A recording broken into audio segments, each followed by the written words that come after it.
రెండవ అధ్యాయం. శ్రీ గణేశాయ నమః. శ్రీ సరస్వత్యై నమః. శ్రీ గురుభ్యం నమః. శ్రీ కులదేవతాయ నమః. శ్రీ సీతారామచంద్రాభ్యాం నమః. శ్రీ ఉమామహేశ్వరాభ్యాం నమః. శ్రీ సద్గురు సాయినాథాయ నమః. మొదటి అధ్యాయంలో మంగళాచరణం, దేవత కుల గురువులకు వందన సమర్పణం, సాయి సచరిత్రకు అంకురార్పణ జరిగింది. ఇప్పుడు గ్రంథ ప్రయోజనాన్ని ఆరంభిస్తాను. శ్రోతలు సునాయాసంగా గ్రంథ ప్రవేశంలో నిమగ్నులవ్వడానికి అధికారి అనుబంధ దిగ్దర్శనల సంకలనం జరిగింది. ప్రథమాధ్యాయంలో గోధుమల పిండితో మహామారి అయిన కలరా వ్యాధిని ఉపశమింపజేసి గ్రామస్తులకు పరమాశ్చర్యాన్ని కలిగించినట్టి సాయి యొక్క అగాధ లీల నాలో ఆనందాన్ని కలిగించి ప్రేమమయమైన ఈ కావ్య రూపంలో వెలువడింది. దీనికి సాయికి నా ధన్యవాదాలు. బాబా లీలలను వివరంగా విశదపరిస్తే భక్తులకు సుబోధప్రదమై వారి పాపాలు పోతాయని తలచి ఇహపర సుఖాలను ప్రసాదించే అతి పవిత్రమైన ఈ సాయి సచ్చరిత్రను రాయ సంకల్పించాను. సన్మార్గదర్శకమగు సత్పురుషుల చరిత్ర న్యాయశాస్త్రం గాని తర్కశాస్త్రం గాని కాదు, కానీ సద్గురువుల యొక్క అనుగ్రహం ఉంటే అసంభవమేదీ కాదు. ఈ ఆనందాన్ని ఆస్వాదించడంలో మీరు భాగస్వాముల కండని శ్రోతలకు మనవి. సదా సత్సంగంలో సత్కథా శ్రవణమందు నిరతులైన వారు ధన్యభాగ్యులు. రాత్రింబవళ్ళు సహవాసం చేసి చిరపరిచితులైన ప్రాణమిత్రుని గురించి కొంచెమైనా రాయలేని నేను అవతార పురుషుని చరిత్రను ఎట్లా రాయగలను? నా అంతరంగమే నాకు పూర్తిగా తెలియనప్పుడు మహాత్ముని మనోతరంగాలను ఎట్లు వర్ణించగలను? పరమాత్మ స్వరూపాన్ని నిర్ధారణ చేయలేక 4 వేదాలు మౌనం వహించగా అట్టి రూపాన్ని వర్ణించ నాకు సాధ్యమా? మహనీయుల స్థితిని పొందితే తప్ప మహాత్ములను యథార్థంగా తెలుసుకున్న సాధ్యం కాదని తెలుసు. సప్తసాగరాల జలాన్ని కొలవవచ్చు, ఆకాశానికి అంగి తొడగొచ్చు, కానీ అవతార పురుషులను ఎరుగుట సాధ్యం కాదు. నేను ఒక పామరుణ్ణైనా బాబా యొక్క అపార శక్తి సామర్థ్యాలు నన్ను ఈ కథా రచనకు పురుగొల్పాయి. జయ జయ సాయి ప్రభు. దీనదళితుల విశ్రామ ధామమా, అగాధమైన మీ మాయను వర్ణించుట కష్టం కనుక ఈ దాసుని కరుణించండి. పిట్ట కొంచెం కోతగనమన్నట్లుగా మీ చరిత్రను రాయ సంకల్పించిన నా సాహసాన్ని అపహాస్యం కాకుండా కాపాడండి. మహాత్ముల చరిత్రను రాసేవారు భగవంతునికి ప్రీతిపాత్రులని జ్ఞానేశ్వర మహారాజు అన్నారు. నేనెందుకు భయపడాలి? నేను స్వయం జడుణ్ణి, మూఢుణ్ణి. ఈ రచనకు నన్ను ప్రేరేపించింది భగవంతుడే కనుక వారి పనిని వారే పూర్తి కావించుకుంటారు. భగవత్ ప్రేరణతో భక్తులు సంకల్పించిన సేవా కార్యాలను భక్తులకు స్ఫూర్తినిచ్చి భగవంతుడు తానే పూర్తి చేయించుకుంటాడు. భక్తులు కేవలం నిమిత్త మాత్రులు. సారాంశమేమనగా సాయిబాబా తమ చరిత్రను నా వంటి మూర్ఖునితో తామే స్వయంగా రాయించుకుంటున్నారు కనుకే ఈ కథకు ఇంత మహిమ మరియు ఆదర సత్కారాలు. సత్పురుషులైన ఆ శ్రీహరైన తమ వరదహస్తాన్ని ఎవరి శిరసుపైనైనా ఉంచి తమ కథను తామే రాయించుకుంటారు. శక సంవత్సరం 1700లో మహీపతికి ప్రేరణ కలిగి ఎందరివో మహనీయుల చరిత్రలు రచించడం జరిగింది. మరలా 1800 సంవత్సరంలో దాసగణ మహారాజు ద్వారా సాధు పొంగవుల చరిత్ర రచన జరిగి అందరూ పావనులయ్యారు. మహీపతి రచించిన భక్త విజయం, సంత విజయం, భక్త లీలామృతం, సంత లీలామృతమను 4 గ్రంథముల వలనే దాసగణ రచించిన భక్త లీలామృతం, సంత కథామృతం అను 2 గ్రంథాలలో అర్వాచీన భక్తుల మరియు సాధువుల వర్ణన జరిగింది. భక్త లీలామృతం అనే గ్రంథంలో ఈ సాయిబాబా యొక్క మధుర చరిత్ర 3వ అధ్యాయంలో వర్ణింపబడి ఉంది. శ్రోతలు దీన్ని పఠించవచ్చు. అట్లే సంత కథామృతం అనే గ్రంథంలోని 57వ అధ్యాయంలో కూడా సాయి ఒక భక్తునికి చెప్పిన మధుర గాథను చదవండి. ఇంతేకాక సాయిబాబా యొక్క అలౌకిక లీలలు జనులకు అనుభవపూర్వకంగా రఘునాథ సావిత్రి గారి భజనమాలలో అభంగ పదాలలో గానం చేయబడి ఉన్నాయి. వీనిలో చకోర పక్షులు అంటే ఒక బిడ్డపై బాబా వర్షింపజేసిన బ్రహ్మ కథామృతం శ్రోతలు సేవించవచ్చు. దాసగణుని కవితా రచనలలో కూడా అత్యంత రసభరితమైన శ్రోతలకు ఆనందాన్ని కలిగించే బాబా యొక్క లీలలు కనబడతాయి. అమీదాస్ భవానీ మెహతా అను భక్తుడు గుజరాతీ ప్రజల కొరకు అతి ప్రేమతో బాబా చమత్కార కథలు ఎన్నో రాయడం జరిగింది. అంతేకాక సద్భక్త శిరోమణులందరూ పూనా పట్టణంలో సాయి ప్రభ అను పేరుగల పత్రికలో బాబా యొక్క కథా పరంపరను ప్రచురించడం జరిగింది. ఈ విధంగా ఇన్ని రచనలు ఉండగా ఈ గ్రంథ రచన యొక్క అవసరం ఏమిటని శ్రోతలకు శంక కలగవచ్చు. అపార రత్నాకరమగు సాయి సచ్చరిత్ర అతి గహనమైన అనంత మహాసాగరం, వర్ణించను అసఖ్యం. పిచ్చుకలాంటి నేను దాన్ని ఖాళీ చేయగలనా? అయినా వీలైనంత వరకు వర్ణించి ధన్యత చెందాలని నా కోరిక. కారణం, శాంతిదాయకమగు సాయిబాబా యొక్క అపూర్వ కథలు భక్తులకు చిత్తస్థైర్యాన్ని ప్రసాదించి భవభయాన్ని తొలగిస్తాయి. అపరుషేయమైన ప్రఖ్యాత శృతులలోని అసంఖ్యాకమైన కథల వలనే మధురము అర్ధభరితములైన బాబా యొక్క అపరిమితమైన కథలను మనవి చేస్తాను. వీటిని సావధానంగా శ్రవణం చేస్తే ఆకలి తప్పులుడిగి అంతరంగంలో శాంతి ఏర్పడి ఇతర సుఖాలు తృణ సమానం అనిపిస్తాయి. అష్టాంగ యోగ ప్రావీణ్యం, సమాధి సుఖం, బ్రహ్మ సాయుధ్యం కోరేవారు ఈ కథలను శ్రద్ధగా పఠించాలి. ఇవి శ్రవణార్థుల కర్మపాసాన్ని త్రుంచి వారి బుద్ధిని ప్రకాశవంతం చేసి విశేష సుఖాన్ని కలిగిస్తాయి. అందువలనే బాబా యొక్క లీలలను సంగ్రహించి మాలగా కూర్చోాలని నాదో కోరిక. ఇదే నా సదోపాసన. దీనిలోని 4 అక్షరాలు చెవిన పడగానే జీవుల కష్టాలు తొలగిపోతాయి. ఇక ఆదరాభిమానాలతో సంపూర్ణ చరిత్రను వింటే భవసాగరాన్ని దాటి తీరం చేరగలరు. బాబా నన్ను తన లేఖినిగా చేసుకొని నా చేయి పట్టుకొని వారే రాయిస్తున్నారు. నేను కేవలం నిమిత్త మాత్రుణ్ణి. అనేక సంవత్సరాలు బాబా లీలలను చూచి వారిని వారి యొక్క ప్రేమికుల కొరకు సంగ్రహించాలని నాకు కోరిక కలిగింది. బాబాను ప్రత్యక్షంగా దర్శించుకొని తమ నయనాలను పావనం చేసుకొని వారి యొక్క మహత్యాన్ని విని పునీతులై పరమానంద సుఖాన్ని పొందగలరు. ఇంతటి మహాకార్యాన్ని నేనెట్లు సాధించగలను? నా మనసులోని కోరికను మాధవరావు చెవిలో వేశాను. నా వయసు 60 సంవత్సరాలు. బుద్ధి మందగించింది. అన్ని విధాల ఆసక్తుడిని అయినా ఇతర విషయాల్లో నిరర్ధకంగా అర్థమయ్యే శక్తిని సాయిబాబా ప్రీత్యర్థం సాయి చరిత్ర రచనలో వినియోగిస్తే పరమార్థ సాధనం. అందుకే ఈ ప్రయత్నం. అహర్నిశలు బాబా వద్ద భక్తులు అనుభవించిన వృత్తాంతాలను రచిస్తే వారిని చదివిన వారికి ఆనందం, ఉల్లాసం కలుగుతాయి. బాబా ఎన్నో జ్ఞాన కథలు చెప్పి అనేకులను భక్తి మార్గంలో ప్రవేశపెట్టారు. వారిని సంగ్రహిస్తే బాబా చరిత్ర అవుతుంది. బాబా యొక్క శ్రీముఖం నుండి వెలువడిన కథలు వింటే భక్తులు తమ శరీర వేదనలు మర్చిపోతారు. వారిని చెప్పువారికి, విన్నవారికి సంపూర్ణ శాంతి లభిస్తుంది. మరియు వారిని మననం, ధ్యానం చేస్తే భవబంధాల నుండి విముక్తి కలుగుతుంది. బాబా నోటి నుండి వచ్చిన మాటలు రసభరితం, అమృత సమానం. పరమానందాన్ని కలిగించే ఆ మాధుర్యాన్ని ఎంతని వర్ణించగలం? ఈ కథలను నిరహంభావంతో గానం చేసి బాబా చరణధులిలో పొర్లితే ముక్తి హస్తగతం అవుతుంది. బాబా దర్శనంతో నయనాలు, వారి కథలు విన్న చెవులు తల్లినత చెంది మనస్సు ఉన్మనస్థితిని పొందుతుంది.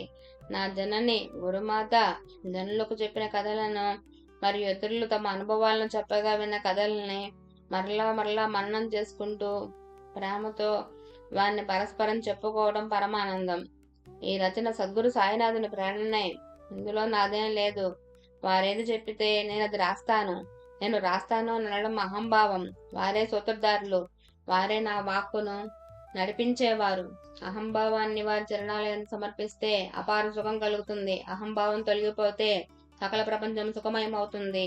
ఈ రచనకు అనుమతినిమ్మమని బాబాను అడిగే ధైర్యం నాకు లేక మసీదు మెట్లపై ఉన్న మాధవరావు చెవిని వేశాను. అతను మసీదులో భక్తులెవరూ లేని సమయం చూచి, బాబా మీ అనుమతి ఉంటే మీ చరిత్ర రాయాలనుందని ఈ అన్నా సాహెబ్ అంటున్నాడు. ఇంటింట అన్నం రొట్టె అడుగుతున్న బేకార్ని నా చరిత్ర రాయడం హాస్యాస్పదం కాదా అని అనకండి. ఈ రత్నాన్ని బంగారంలో పొదగాలి.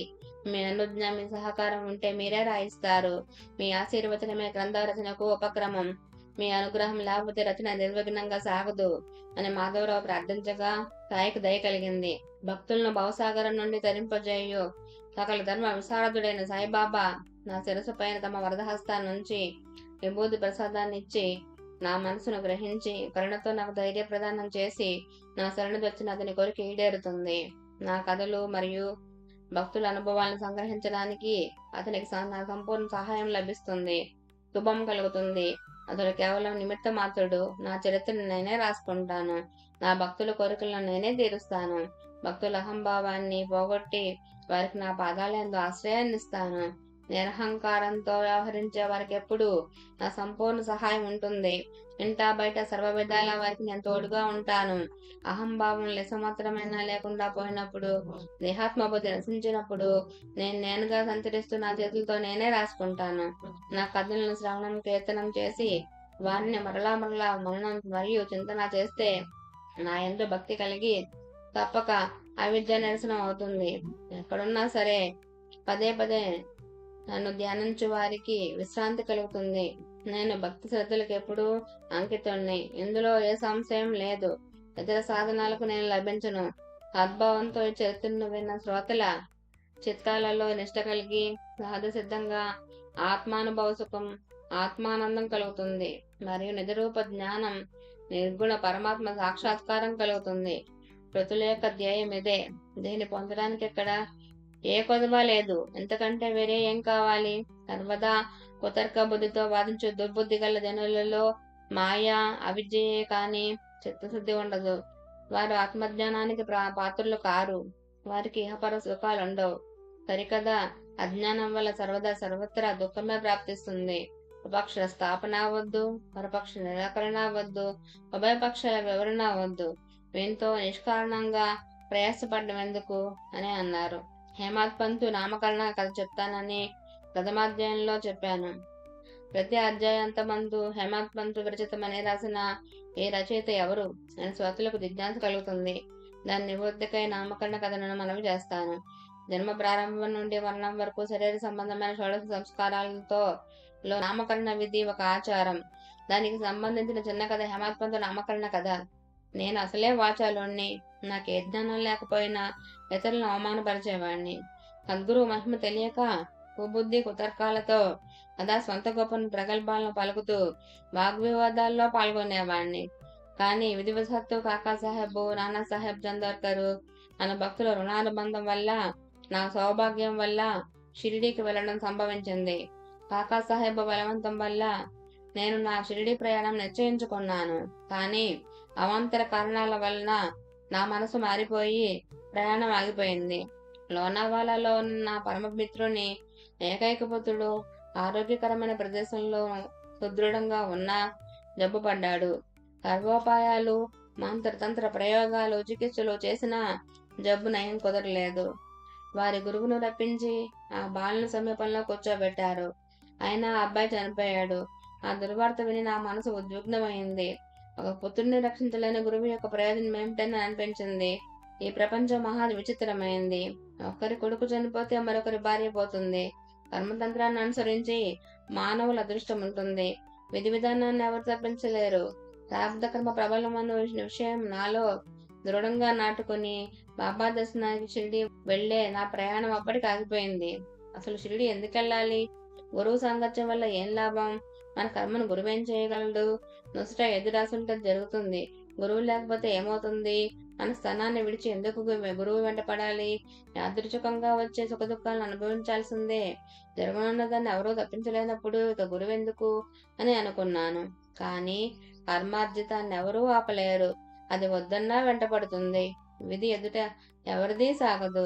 కనుక వద్దనుకున్నా విధి నన్ను షిరిడి లాక్కొని వెళ్ళింది. నానాసాహెబ్ ప్రాంతాధికారి టానా నుండి వసైకి వెళ్తూ దాదర్లో కొంతసేపు ఆగారు.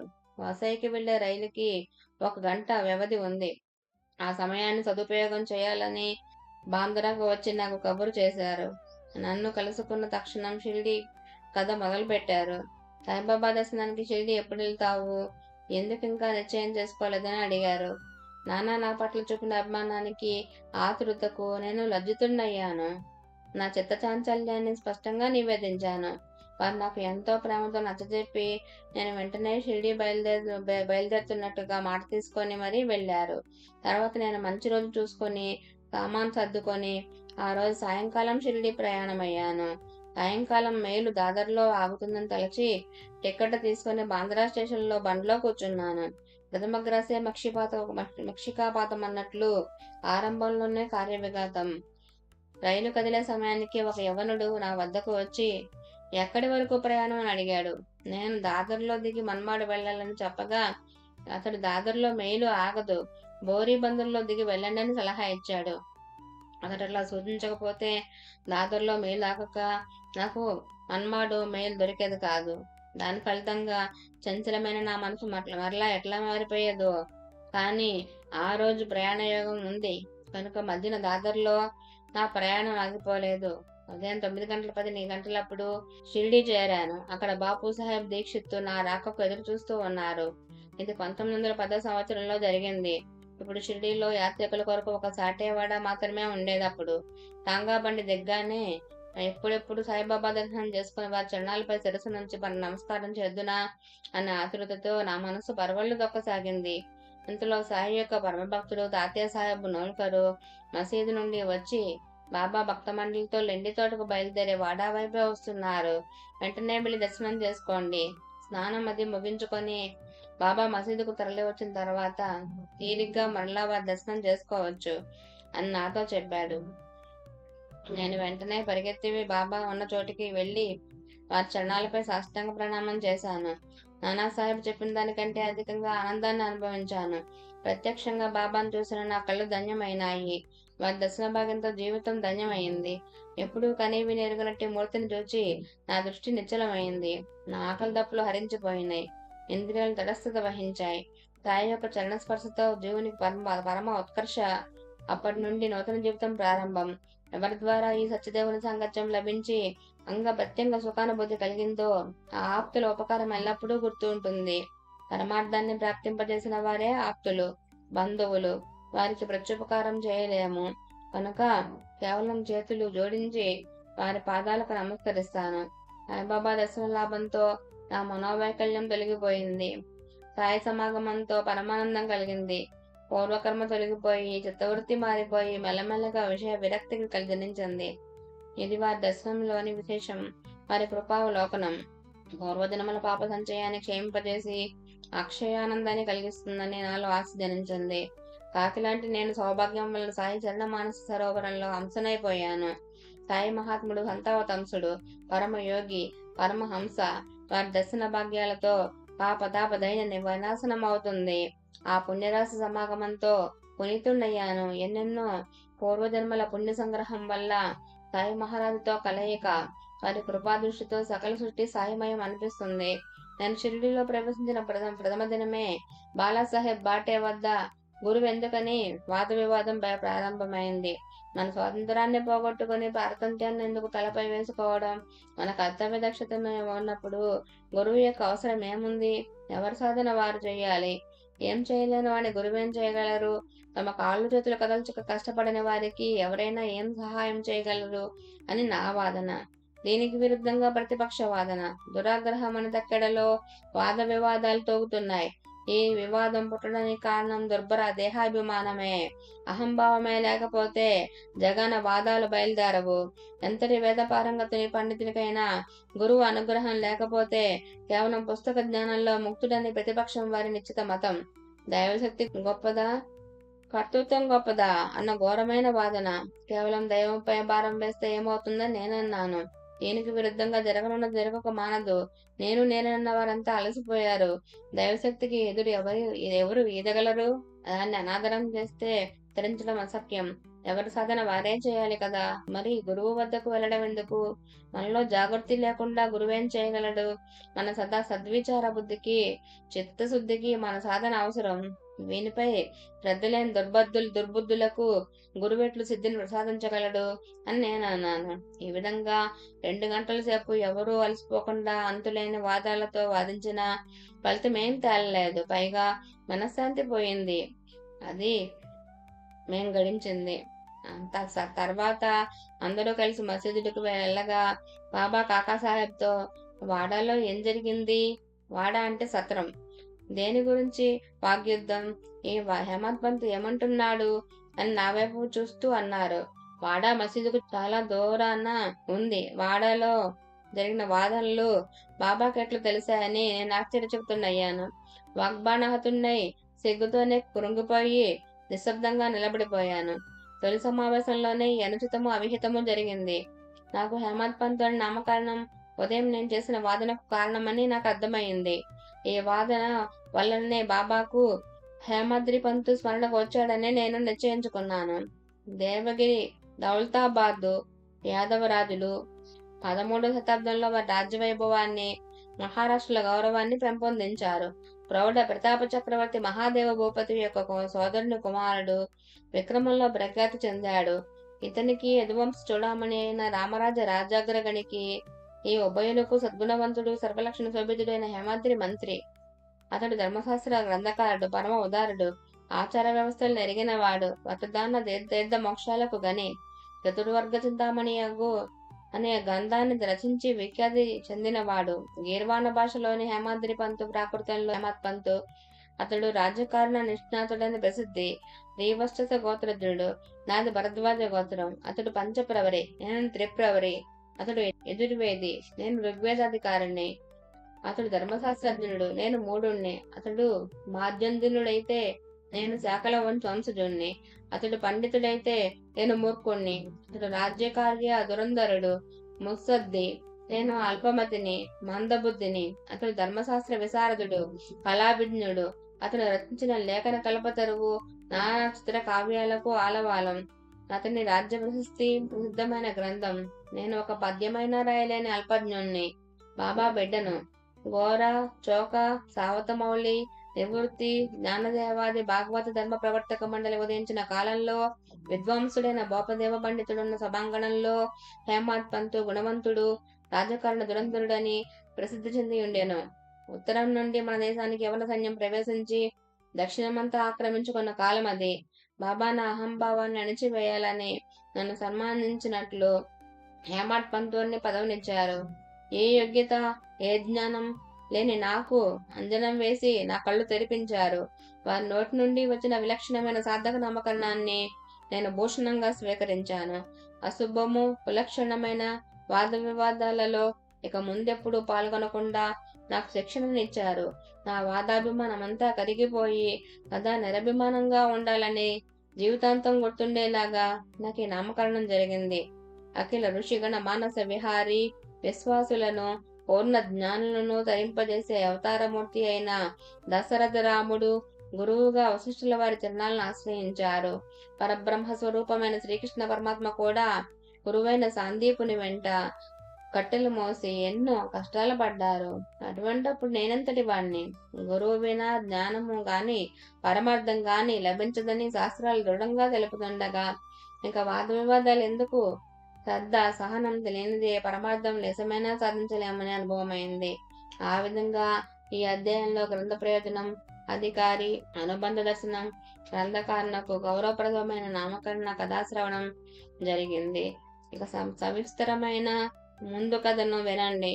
సాయే మన సుఖ సంపత్తి, సాయే మన సుఖ సంవిత్తి, సాయే మన పరమ నివృత్తి, అంతిమగతి శ్రీ సాయియే. సాయి కృపా కారణంగానే సాయి చరిత్ర శ్రవణం, తద్వారా కలిమల నిర్మూలనం, దుస్తర భవభయ హరణం.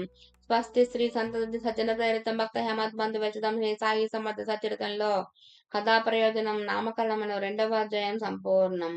సద్గురు సాయినాథ్ అర్పణమస్తు. శుభం భవతు.